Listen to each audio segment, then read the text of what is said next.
Thank you so much for joining our virtual event this evening. My name is Anastasia, and I'm the events manager for Bank Square Books in Mystic, Connecticut, as well as Savoy Bookshop and Cafe in Westerly, Rhode Island. And we're really delighted that you were able to join us tonight for the final installment of our Read of the Day Book Club event series with the New London Day of 2020. Can you believe we're here in December and we are right at the end of the year? It's pretty crazy. It's been a great year for this event series, and we can't wait to see what 2021 brings. I have just a few quick pieces of business before we begin. We encourage you to chat in during the event, say hello, let us know where you're viewing from. We just ask that you adhere to our virtual event code of conduct, which will be posted in the chat in just a second. I'm going to put that in the chat right now. And tell us where you're watching from. Put your expressions in, all of that. You want to set your chat to all panelists and attendees so that everyone can see your comments. And I just put the code of conduct in there. So thank you so much for adhering to that. You can also ask questions for Elizabeth and Rick tonight by using the Q&A module, which is also at the bottom of your screen. And for questions that have been asked, you'll be able to upvote those. If you're joining us tonight from Facebook Live, thank you so much for tuning in from there as well. We'll do our best to filter your comments in, but if you really would like to join the conversation, come join us on Zoom. And last but not least, this event will be recorded. So if you come in late or you have to leave a little bit early, we will post the recording at a later time. If you'd like to purchase a copy of tonight's event book, Lincoln Slide, we'll be posting links in the chat throughout the event, and that'll take you to our website where you can complete your purchase. Elizabeth has graciously signed book plates for us, so you'll get a signed book, and you'll also be supporting our independent bookstore, which we really appreciate. Helps us put events like this on. The Read of the Day event series is a joint partnership between Bank Square Books and The Day. And with that, I'm delighted to introduce you to Rick Koster, who's an arts and culture writer for The Day and is the champion of the Read of the Day book club on the newspaper side of things. Rick is going to be interviewing Elizabeth this evening. And Elizabeth is our featured author this evening. So Elizabeth Mitchell is the author of 4 nonfiction books, of which Lincoln's Lie is the most recent. She has written for numerous popular publications, including my teenage favorite, Spin Magazine, and is the co-founder of Read This, a volunteer group that delivers books where needed, including to troops abroad, children living in poverty, and public schools with no library. So I'm going to call Elizabeth and Rick back up on screen now, and then they're going to speak for about 25 to 30 minutes, and then I will come back and we'll open it up to your audience questions. So with that, I'm going to go away and let these two talk. Take it away, guys. Thank you. Thank you very much, Anastasia. Hi, Elizabeth. Hi there. How are you? I'm fine. I feel like after our phone conversation before the newspaper article it ran, that now I sort of feel like I know you because we kept going off on tangents that had little to do with what we were supposed to talk about. So, and what we'll try to do tonight, what an excellent and fun. You know, sometimes when people say, well, we're going to be talking to a nonfiction author, there's a certain gravitas to that. I don't think, unless it's Bill Maher or something, that people think that, well, this is going to be fun. Because I'm reading history and there's going to be a serious thing. This Lincoln's Lie was a very fun book to read. Is that okay to say that? Oh yeah. I mean, I hoped it would be. When I was working away on it, I just kept thinking, how do I tell this story in a way that the readers will feel like they're along for the ride? That all of the strange ways in which the story moves they'll be just carried with it. So if I achieved any of that, I'm happy. Well, and I think folks that are listening or watching us that haven't read it yet, I hope that's a provocative sort of introduction to what we're going to talk about, because this is a book with several little-known aspects of history that take place towards the end of the Civil War. And I'm not sure that, Elizabeth, you knew everything you were asking for when you started to get into this, because it's sort of and I can't remember if I mentioned this, but it's almost like Alfred Hitchcock takes on the Civil War, and the way you structured the book, it's a series of continual surprises. And in that sense, there's an almost fictional thriller aspect to what you did. Was that intentional? Well, yeah, I mean, basically I came across the story when I was doing research for something else. And just the little nugget that I first got was that in 1864, a bogus proclamation, a fake proclamation ran in the newspapers. And Abraham Lincoln was so furious about this that he sent the military into the newspaper offices, and he arrested the newspaper editors. And that little nugget was so different than the Lincoln that I thought I knew, that I was intrigued to go back and look at it some more. And then what happened was, as I was doing the research, I started to realize, well, actually, this is carrying, every time I thought that I had found the culprit, it would take another turn and you would find, yet another part of the story. So it was essentially weaving us through, the power centers of that time, which were, the media center, which was the newspaper row in New York, and then Wall Street, which was as powerful as it is now in terms of setting the tone and, the state of the country, and then down to DC itself. And so I mean, there are moments in the book that come towards the end that I was discovering later in my research. And each time I would think, oh my goodness, like this just keeps getting better and better. So yeah, I did sit there and try and plot it out in a way that the reader would get that kind of excitement. I hoped. Well, it worked. Well, thank you. And your sense of pacing and tone, it's excellent. But so I want to ask you, in case folks sort of don't know what we're talking about, if in 1864, with General Lee and the Confederacy sort of on the run, things are not looking well for them. If someone wanted to do some major damage to President Lincoln for whatever reason, whether they did not want him to be reelected or whatever, one way to do that would be to suggest and get the word out that he was planning on drafting hundreds of thousands of new young men into the Union Army. Yes. Did he, in fact, want to do that? And if he did or didn't, who stood to profit from it beyond just doing damage to Lincoln? You could make a lot of money, I guess, is what I'm trying to get at. Yes. Well, so the background there is the proclamation we're talking about. This fake proclamation was allegedly from Abraham Lincoln, and it was allegedly he was saying that the war is going so much worse than we expected. We're having all of these disasters in the South at the front, and I am going to need 400,000 more men to report to the front. And if I don't get them through volunteers, we're immediately having a draft. Now, the background for that was in New York City the year before, there were the draft riots. And that was Abraham Lincoln had exhausted his volunteer forces and realized he was going to actually have to have a forced draft to get men down to the front. And New York responded very, very poorly to this.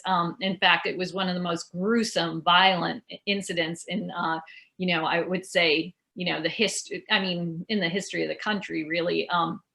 Basically, over 5 days, white workers rampaged and were just basically torching everything they could find, lynching Black people that they came across in the streets. And it took the military coming back from the front to actually put it down. So that was the fear that was in the city, that if there was another draft, this kind of thing could happen again. So so when the news hit, this proclamation, which everyone took to be real, it set off this sort of explosive reaction. So there was, people were gathering in the streets, the wires were going crazy, telegraph wires, trying to figure out what was going on.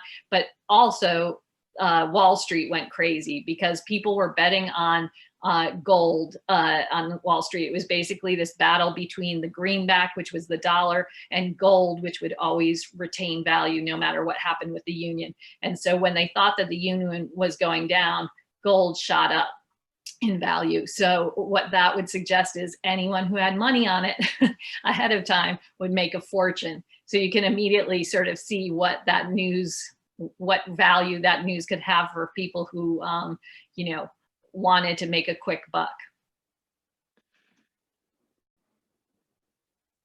And I'm not sure how much I want to give away, but I think fairly early on you established that there are some surprising people who stood to profit if that's in fact what their motivation was if in doing this. And let's just say that the First Lady could spend impulsively. Yes. Is that fair? That's fair. Yeah. So what we have as background is when that news first hit, you know, everybody thought, okay, it could be somebody who was a political opponent of Lincoln's, because it was an election year. He was going for re-election and the Republican convention was about to happen. And so, you know, there was even a question, would he be the nominee? Like something could still come in to throw that off because there were definitely challengers. Then there was the idea that spies could be doing it because they're trying to, you know, sort of strengthen the Confederate cause, make the Union look like it's about to collapse. And then the other thing was, you know, the profit making that we've already talked about, that were just speculators. So it turns out that in those times, I didn't understand this before I did the research, but there was great wealth in the country during the Civil War. I mean, the country, the budget of the country was going downhill rapidly, like in a way that when you look at the numbers, it's really like a nail biter. Are they going to be able to get through the war and still be solvent? But everybody had gone crazy on gold speculation, like, you know, the priest down the street and the baker and, you know, and police officers and everything else would gather in the streets in Wall Street, and they'd either be putting bids right into the floor or they would be betting against each other in the street, like which way the price of gold was going to go. So we have at the same time, Mary Todd Lincoln, who's, you know, brilliant, troubled, you know, deeply empathetic to the soldiers who are at the front and all the rest, but she's got this crazy penchant for spending. And so she was very much involved in the luxury buying of the time and had accrued enormous debts. So she, at the time, right in the region that we're talking about, she writes a letter to one of her creditors and says, I will be able to pay you back, you know, in just a few weeks. She writes in April, June 1st, like beginning of June is when she says she's going to have the money. And she's promising what is $26,000, which is more than her husband makes in a year. It's enough to buy 26 row houses in Philadelphia. I mean, it's a lot of money. And she's saying she's going to get it really quick. So already the plot is thickened considerably. Yes. Now, when we spoke before the article that ran, and I wasn't sure I was going to ask you about this, but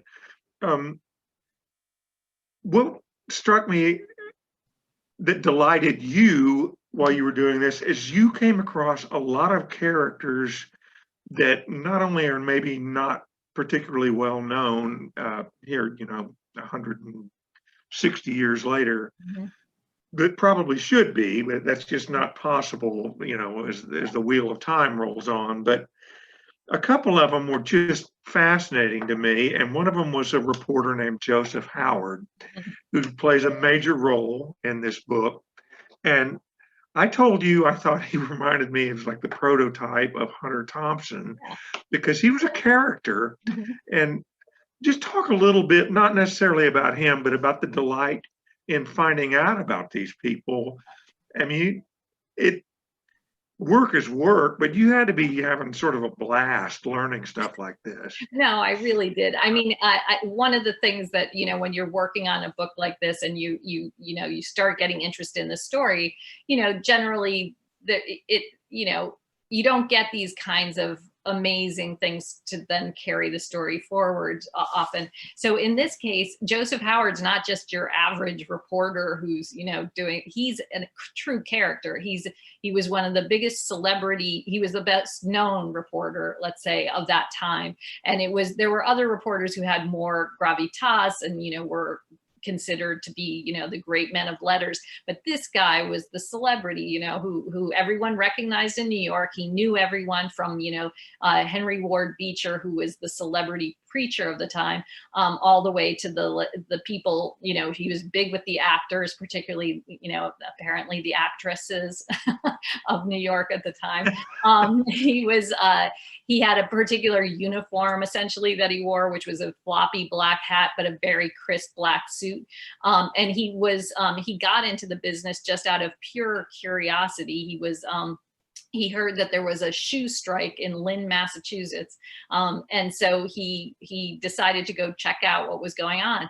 But when he was registering at a hotel, he saw that it said, someone in front of him said, so-and-so from the New York Tribune or whatever it was, newspaper. And he thought, oh, okay, I'll put myself down as Joseph Howard, the New York Times, and immediately dubbed himself a reporter. So then he goes and he fights his way in to get as close as he can to the story, and sends this very witty story back to the New York Times, and everyone loves it. And he's then on his way.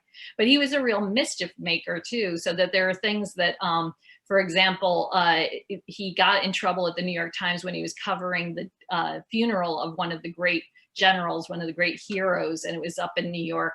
And apparently all the reporters are watching him and watching the action, but they're kept at distance. And then they realized Joseph Howard's wearing a surplice. He's dressed as one of the clergy members, just so he can get as close as he can to the story. So he's that kind of a guy. And he actually pulls a stunt on Lincoln when Lincoln's going to his inaugural, which causes Lincoln all kinds of embarrassment and shame. And, Howard just rebounds from that. It's also, I don't want to give away too much, but I think it could be said that Joseph Howard was the sort of reporter that never let the facts necessarily get in the way of his style. Yeah. I mean, I think he definitely covered some serious things, and there you find moments, often when I was working with him as a source, I would have to go and check it with 3 other places to make sure he was correct. But people were eating it up. And I think one of the interesting things was it gave me a totally different idea of that period, because I think that, we're so used to this, first of all, we're used to documentaries where it's focused on the, as it should be, at the sorrow of the war. And so you have this sense of heaviness, and everybody is so serious about what's going on. But and then you have the people writing who are usually politicians, and so they're giving these grandiose speeches. But it was amazing to me to find this very vivid writing that was going on in the press at the time, and this kind of this wit that translates to now. I think we can appreciate some of the things that he sort of gets through in his stories, which, immediately brings to life these people who we didn't, who were sort of too iconic. I mean, even Abraham Lincoln is described in such detail by Joseph Howard that he gets down to describing like the length of his back and the fact that he doesn't sleep open mouthed. And this is a good quality in a president because he'll always be on display, when he's traveling and things like that. Well, I think you pointed out when we spoke earlier that something we take for granted today is the omnipresent possibilities of the visual. Yes. There's always something we could, and these writers had to do that with words because it wasn't, you couldn't do that, and that led to a lot of the, I guess you would say, the lush prose style that a lot of them had. Yeah. That it's remarkable. They were tremendous writers. Yeah. I mean, you have to imagine that, let's say, a writer, now we can have photographs of people working, for example, in the hospitals and dealing with this terrible pandemic. Back then, it was just a writer telling you what those nurses and doctors were experiencing, or, any political event, the debates would have to be covered in such good detail that people would understand what had happened and what was said and where the fury was. And all that sort of thing. So it was, and so I actually, in a separate article, kind of paid homage to them because there were so many pieces of writing. And they're also, aside from Howard had a byline, but aside from Howard, most of them were anonymous. They were just giving their word Right. to, just for, the public without any accolades.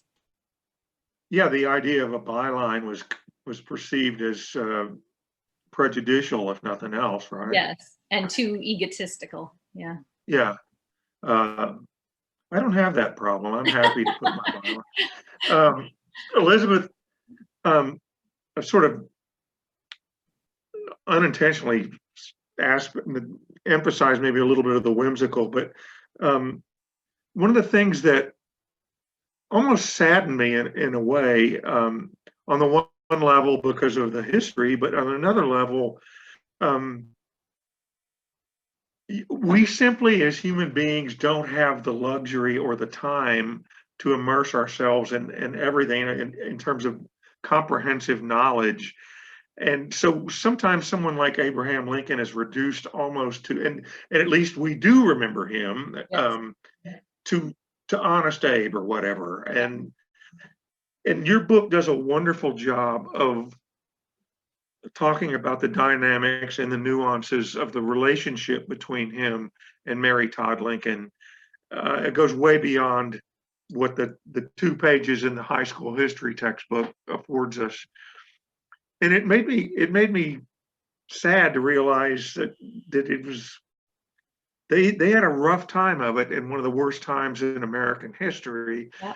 That probably exacerbated a lot of it. But talk a little bit about what you found out about the dynamics between the two of them. Well, I do find it extremely moving. I mean, when you're looking at that Civil War period and we think of him as such a hero, you're not, I mean, it's known, but it's just when you really sit and think about it, he not only was dealing with the fact that he's trying to keep the Union together and, and taking this stance, which is, a moral stance, which he's having trouble about slavery, which he's having trouble getting everybody on board, even within the Union that stayed the Union, and then he's lost a son back in Springfield, Illinois, but down in DC too, their child dies, of what appears to be typhoid, while he's in the White House, and it's just such an absolutely devastating blow. This is coming while the death toll is so extraordinary. He's got spies everywhere who are trying to, take apart the Union. And then Mary Todd was such a complicated person. I mean, she's, like I said, she was brilliant. She's very, very smart, clearly. And then she had incredible understanding of who was a good person within his cabinet and who was not, who she could see more the power machinations that he was not able to necessarily perceive. And she also was deeply sympathetic to the people who, were fighting the war. She would go to the hospital wards regularly, hold the hands of the soldiers, write letters for them, argue on their behalf for better treatment and, and care. But she had this terrible insecurity of how she was perceived. And this seems to be some sort of depression, I don't know, maybe a manic depression. And so he was very well aware of it. And so there's a number of points in the story of this book where it's clear to me that he's trying to protect her because he knows she is fragile in this way. And there's even, an account of a conversation that he has with one of his friends where he actually says that he's worried about her mental state and what to do about it. And the friend says, you need to treat her with kindness and firmness. And so there's regularly moments where he's either trying to do that, be careful with her in this way, or in some instances, he had to cover up for things that she did that could cause terrible trouble. And that's at the heart of the book too. Yeah, you did a remarkable job of illuminating me on a lot of the aspects of, and I'm grateful for that too. Thank you.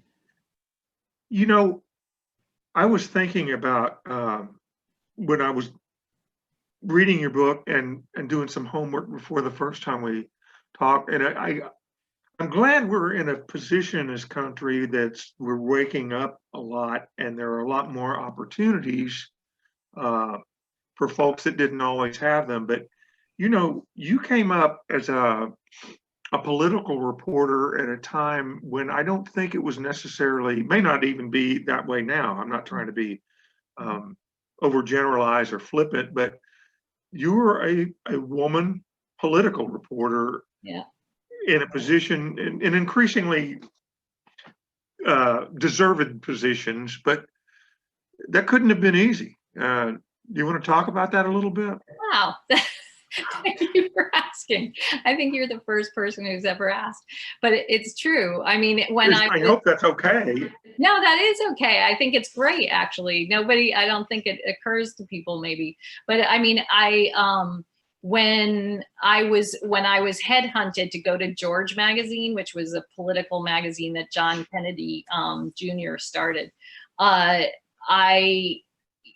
went over there as a senior editor, and prior to the launch of the magazine, and then I was promoted within, I think it was something like 6 months, to executive editor, and that made me the one of two women who were political editors at that time. I mean, the other one was Katrina Vanden Heuvel at The Nation, and John and I were both aware of the fact that that was a unique situation, and it was actually to the point where there was I won't but I would be put on as a pundit sometimes, because my job had been not only there, but at Spin actually too. We did big investigative stories. We did things in covering the Sudan and the IRA and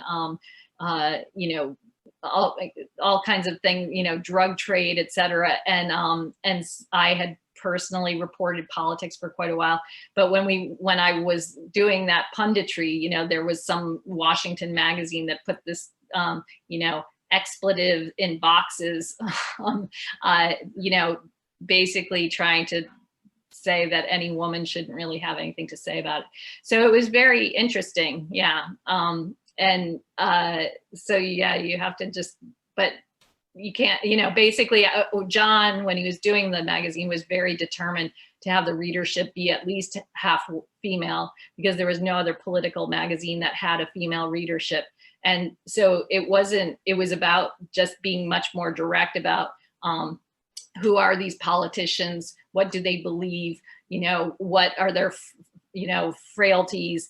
How do they make decisions? And that kind of coverage immediately brought women into the fold. And so, yeah, it was an interesting thing. And luckily we're in a much better place than we were back then.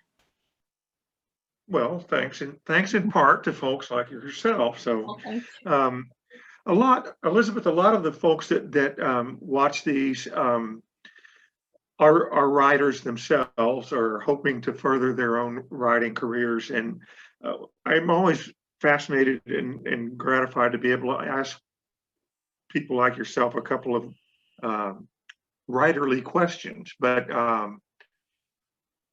nonfiction, getting a nonfiction book deal is very different than getting a book deal for a novel. Yes. Typically speaking, you write the entire novel before you even try to get the agent. That's real base level. For someone that's writing nonfiction, you write a proposal, and then your agent in turn tries to sell it to the editor. Yeah. And the reason I'm explaining all this is you would write a proposal for a book like Lincoln's Lie, and hopefully and successfully, you get the book deal. Yeah. In this case, did your editor, because you didn't turn in a whole book, no. So at some point did the editor go, what the hell are you doing? Every 20 pages, there's some new twist. Did you run into that? And do you understand why I would be asking that? Yeah, no, actually, I really appreciate the question. I mean, basically, I have had a dream of being able to write nonfiction in a way that didn't really have a format. So even in the last book that I did, Liberty's Torch, it was told as a story. Part of the reason I want it to be told in narrative fashion, is that I want readers to feel what history felt like when you didn't know what the outcome would be. You know, that you don't know if that statue is going to get sold, sold to the United States, or, financed in the United States. You don't know, if in this case, you're ever going to find who the person was who did the big proclamation and what's behind it. And so to tell it in a narrative fashion allows for that. Now, even I've had struggles with the nonfiction that I've done in the past. When I pitch it that way, a lot of people will say, we don't want that because we want a very serious, the overarching story of who Abraham Lincoln was or something.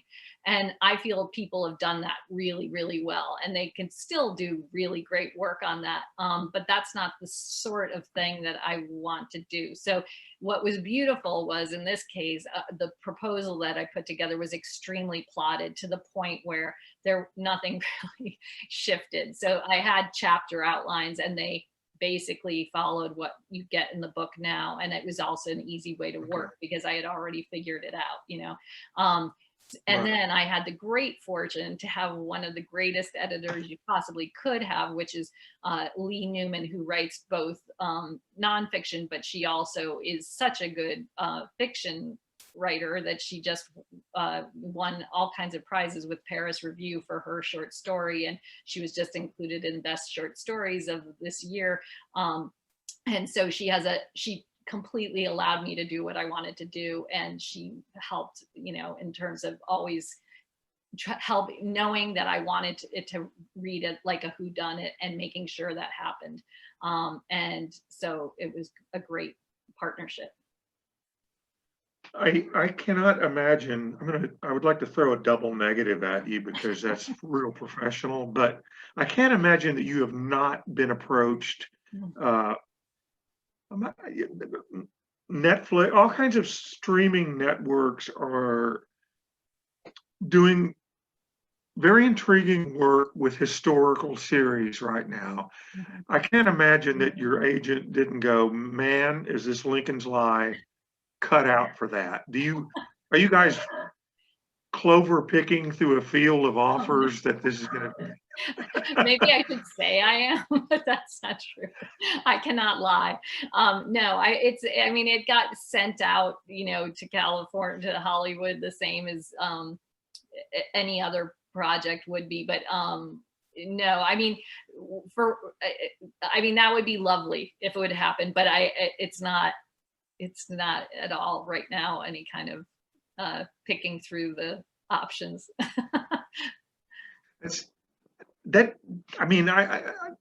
I don't know that the publishing industry or the film industry or the music business are any three industries that I would say are based on meritocracy. So I don't know that everybody always gets what they deserve, but it seems like a natural to me. I don't know, but thank you. Let me ask you this. One of the things that I took out of this, maybe more than history, we are a very self-absorbed society. Some would say even in self-entitled.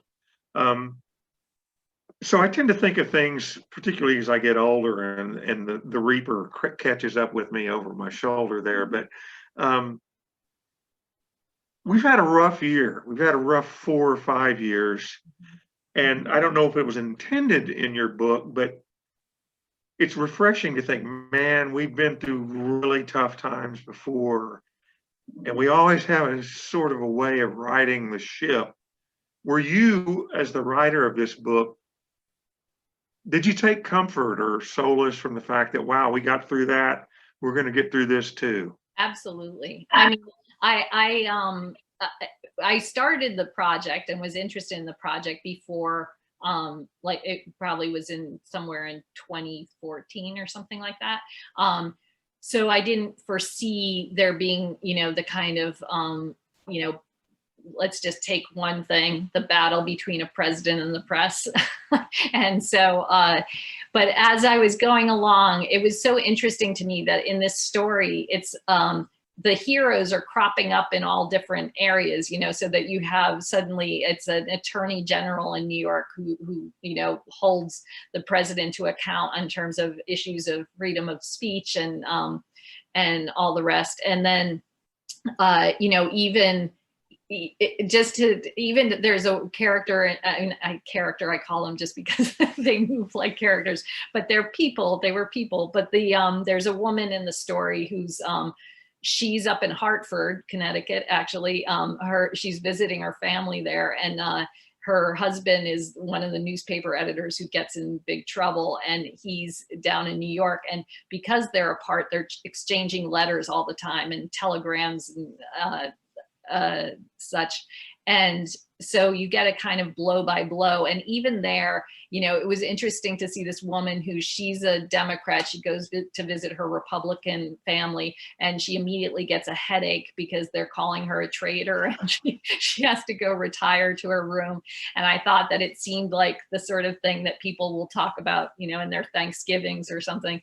But then she's, writing all sorts of, her theories of what's happening and why, who the culprit is likely to be, and feeding things to her husband. And I thought it was just so interesting to see this, a very, very active, engaged population dealing with a trying time. And it is not so different from what we have now, and so I thought overall, everybody, some people say, okay, so is Lincoln not the hero that we thought he was? Now, I do think he is the hero we thought he is. He's just more complex. But I also think the country's heroic. Like, our nation is actually heroic because we go through terrible things. We fight them out, we work them out, and we go forward. And usually we do go towards something that's a little bit incrementally better than the time before. So that reassured me a lot. I feel like we could probably work our way through even these things. I don't want to get too political here. I believe it was Clarence Darrow that was asked why he cussed a lot, and he said because there are damn too few words that everyone understands, and I want to use all of them. So there was that. And where I'm going with this, Elizabeth, is that until the Trump administration, one of my favorite words, it's a funny sounding word. It's a cool word, is the word fake. And I feel as though I can't use fake anymore. It's been taken from me. And I wonder if you feel like you're a victim of the fake thief too. Yes, but also we see how much one thing that I noticed is, so one interesting parallel here is that the telegraph was at the same stage as we are essentially with the internet. So back then, it had been around for, some 30 years and had now achieved ubiquity, so that, as I said, they were talking daily, multiple times a day over telegraph. And then people started pulling shenanigans, putting out fake information on the wires, or, stirring up more tensions and trouble. And then you sort of see that the population started to get wise to it, and sort of work their way along. So, and they came up, they would doubt things a little bit more, and they would read multiple accounts. I feel like we're in that same stage, so that, maybe fake has been taken from you now, but in 10 years or 8 years or even 5, the way things move, it will be a thing that we will all understand as what is fake and what is not. Right now, it's being used as it's basically it's a propaganda political tool to call things fake, right? It's not. It does. Because even the other day I was looking, and I'll do, again, not to get too political, but I was looking at Trump's tweets on CNN and about CNN, and in 214 of them, he calls CNN fake. And on the others, he applauds them for running his feeds live and says how great they are. So you're like, you can't have it both ways, so it's just purely a tool in those cases. And as you realize too, in this book about Lincoln is essentially calling this thing a fake, but then as the story unfolds, you find out that it's not exactly fake. So it's a witch hunt instead. yeah, it's based yeah, that's right. It's based on real information. Yeah. That was sort of a stupid question, but I No. do like the word fake, and I don't feel as though I can use it anymore. So let me ask you this. Does the success of any of your projects, whether they're magazine articles, which you still write extensively, or books, you have such a wide range of interests. You've written about horse racing. You've written about the model Kate Moss. As Anastasia mentioned earlier, you were an editor at Spin, a music magazine, principally speaking. You have sort of created a career where you aren't pigeonholed. You can kind of do whatever you want. And in that sense, what have you got coming up that we should know about? Well, first of all, I don't know exactly if what I've done has been tactically that brilliant. Because I think that people like to have something that's kind of in a, in a brand or what have you. And but what it's led me to have an interesting life. And it's also led me to very meaningful conversations with people, including yourself, but also there's things where one of the things that I'm really anxious to write, and sadly, when Trump got elected, it just got put on the absolute, no one would take it. But I spent the first day of with the guy who got out of prison after 42 years, having gone in as a teenager, and he was innocent of the crime. And it was a mind-blowing experience. And I couldn't get anyone to take it because they said everyone just wants to hear about Trump. So there's things like that I still am determined to write. I have another historical figure that I'm interested in writing about, very much so. But also there's people I love being a reporter of, what's happening live, mainly because of the interviews. I love to talk to people and hear what the way they're thinking. And so I have other ideas that have to do with, like people who are in the political world now, who I would like to know more about. So I haven't fully, I have probably like 4 different things that I'm sort of moving forward on, but yeah. All right, excellent. Elizabeth, I think what we should probably do now is see if Anastasia would like to let some of our viewers chime in, and thank you for listening to my long-winded inanities, but that was fun talking to you. And Anastasia, don't let Elizabeth off the hook. We see the 2 guitars over her left shoulder. We expect some green sleeves or something seasonal before we sign off. So. Yes, absolutely. And so to our audience, if you'd like to submit a question for Elizabeth and Rick, please do so using the Q&A module at the bottom of the screen. We already have 2 questions, and I've got a couple as well here written down. But I would like to lead with the fact that a word that I find very interesting and fun is gobsmacked. I've been using that a lot recently, and people are like, oh my God, what a great word. And I'm like, I know. It is a good one.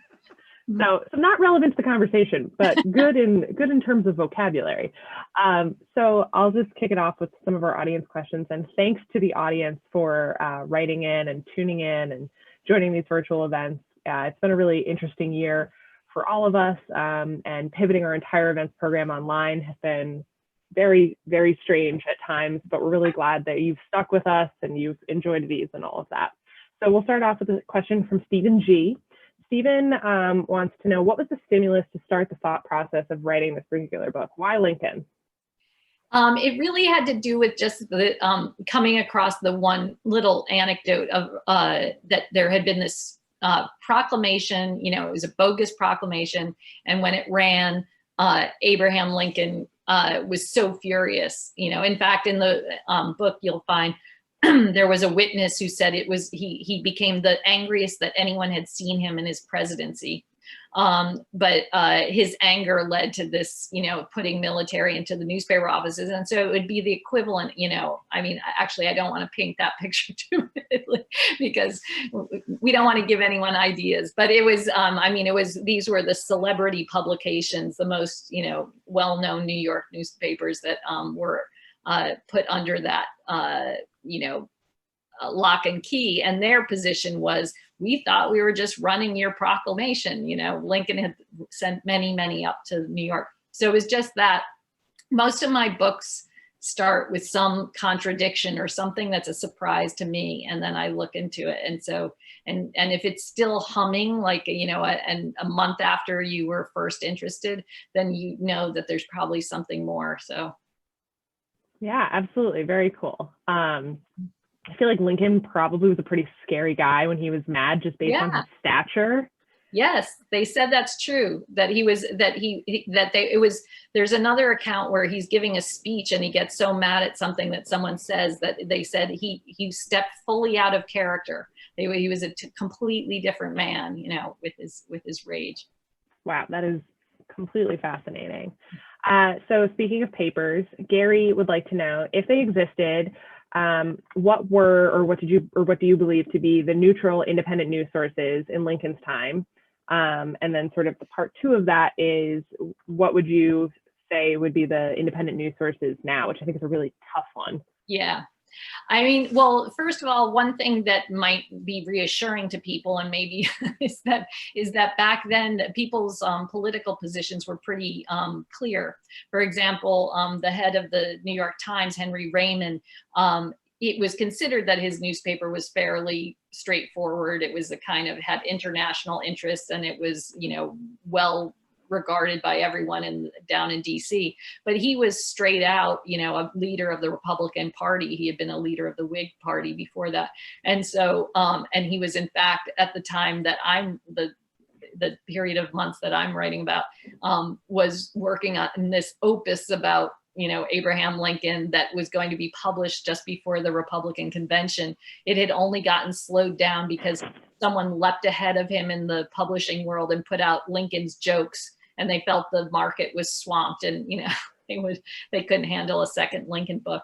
But so back then people were fairly, you knew where they stood. So the newspaper, one of the newspapers that got shut down, the Journal of Commerce, was kind of the Wall Street Journal of our time, but maybe even considered less political originally, but it got swept into the political time, so they became almost, the Lincoln administration was definitely on them, worried about their, what they were doing to be not pro-war enough. I would say now, basically the way I can, first of all, I will just say, I am a big supporter of journalists. I don't think that most journalists don't need an apology. They do really hard work. It's not very well paid for the most part. It's, they anguish over little details that, if something isn't quite right. So I do look at things like the New York Times and the Washington Post, because I know that there's a whole vetting process that goes on.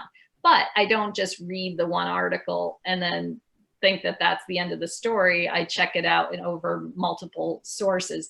And then there's things like ProPublica, which I think is an amazing news source, where it's, a nonprofit that's basically financing deep investigative work. So yeah, I think, and then I think probably, at most regional newspapers, my feeling is when I'm reading through them, essentially they tend to not have a political bias, but they have political spokespeople or commentators, on different parts of the spectrum. So yeah. Yeah, absolutely. And I really like that you sort of talked about reading multiple sources. I think that's a great testament to the work that you do in writing these nonfiction books, but it's so important. I was actually a history major in college, so reading multiple sources about anything is so essential. Yes, exactly, it is. So I do want to ask you a question about sort of the most surprising thing that you learned while researching the book. But before I do, we have a couple more questions here from the audience, which are more important than mine. So Stacy G would like to have you expand a little more on Mary Todd. Stacy's not read the book yet, but she's fascinated and she can't wait to learn more. Oh, great. Thank you. So with the Mary Todd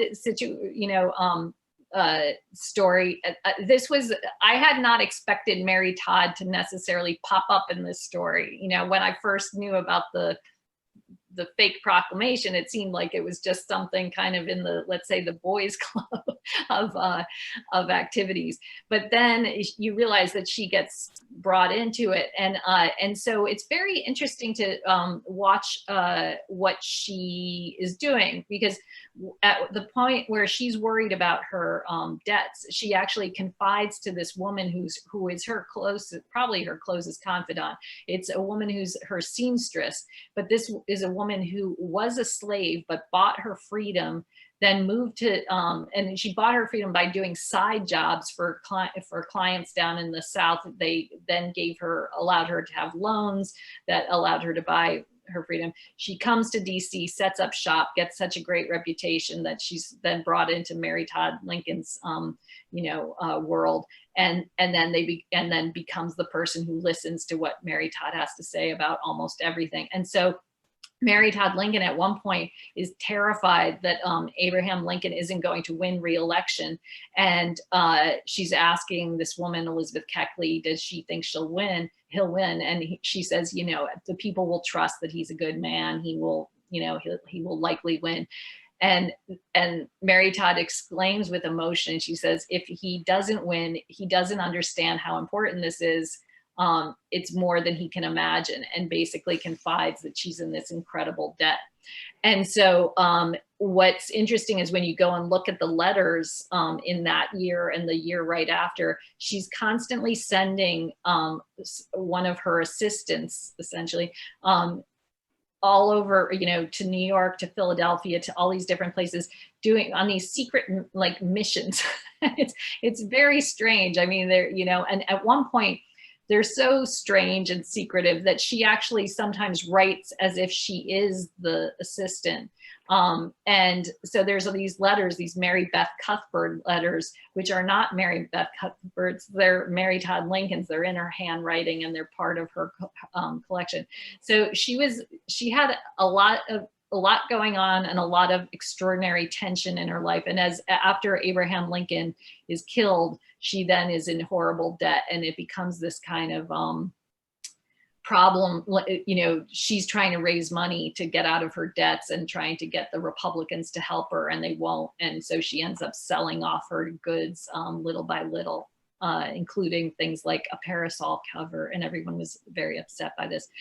I realize that was rambling, and I could go on and on, but maybe what, Stacy, you come over to Twitter or something and we'll talk about it. So that actually, as you were having this conversation, I'm thinking about the primary source research that you, of course, must have had to do for this book. And like I said, I do want to hear the most surprising thing you learned, but I'm going to make an observation, and I'd like to hear your thoughts on this. I cannot imagine for the narrative nonfiction writers, the historians, those who are going to write nonfiction books 50, 100, 150 years from now, can you just think about the fact that they're going to have to go through tweets? I know. Instagram comments? Oh, I've thought about that. Yeah. Email? I mean, the record is so much. Okay. The only good part is they're searchable, right? The worst part is that data can be corrupted. Even articles that I've written for places, after 6 years or something, like lines will get flipped and things like that. So there's that danger. The other thing is, but there's so much. I mean, if you think of how many emails we just receive, and then you think of these very important figures, like to have to go through that is, to be honest, a nightmare. It's really not good. Not to mention video. I was thinking about that too, that you'll just have to, you'll be able to search video to a certain extent, but you still will have to watch tremendous amounts without, to get what you're looking for, to get to something significant. Yeah, absolutely. Aren't we lucky that all we have to do is look at letters I and know. newspaper articles right now? So what was the most surprising thing that you discovered in your research? I mean, it probably has to do with Mary Todd Lincoln. I mean, I It's just compelling.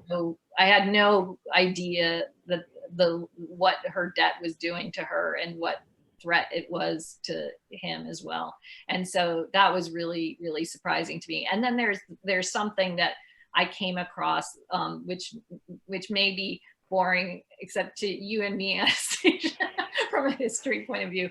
But there was, when I was doing the research in the archives at Princeton, that I was of Joseph Howard Jr.'s material. When I first looked at the big box, there's like, many, many, many boxes of his stuff. The first box, you open it up and it basically says there was a fire in 1898. It burned almost everything that he owned. And so he is lamenting the fact that there was so much in there that people would have loved to have seen and they're not going to see. So I was thinking, this is terrible because 1864 was the year I'm interested in, and now there won't be anything from that time. But I start going through, it's like going through tweets. And I get to, this, box much later on, and there is a letter from this reporter who he happened to be traveling with at the very beginning of my, the narrative I'm telling. So when they were young men, and now this is him much later on, and he says, I don't know if you'll remember this, but I came across this letter and I think it will surprise you. It surprised me to find it again. And it's a letter from 1864, and it's the just in the weeks after Joseph Howard Jr. gets out of prison, as part of, when he's part of this investigation. And he says this thing in the letter, which is just so, it basically, I'll just say what it was, but it's basically, that he's getting out with money in his pocket, a full pardon, and a story that will shock their friends. And I was just like, the chances that this thing existed, in the hidden in those archives is so tremendous, and is so meaningful to this whole story that we're telling. And if people read the book, they'll see what resonance that had. But it's that kind of thing, like that little tiny thing that's out there that, you come across. Yeah, absolutely. Oh my gosh, I have chills. And I really think that just backs up Rick's Hunter S. Thompson Exactly. Comparison. So our final audience question is from Sarah V. And Sarah asks, without revealing the ending of the book, how is this fake news?